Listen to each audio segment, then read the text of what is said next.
Manahin. Excited ako tingnan. Ay, tikman. First time ko pakitikman.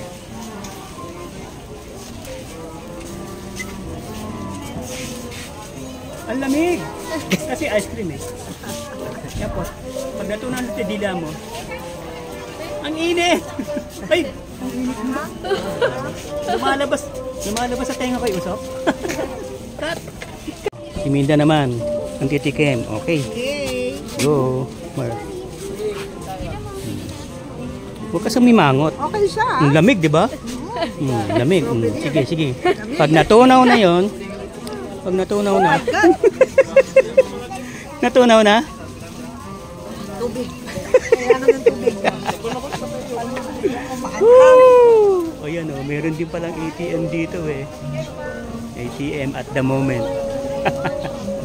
Okay, pupunta tayo sa Kagsawa.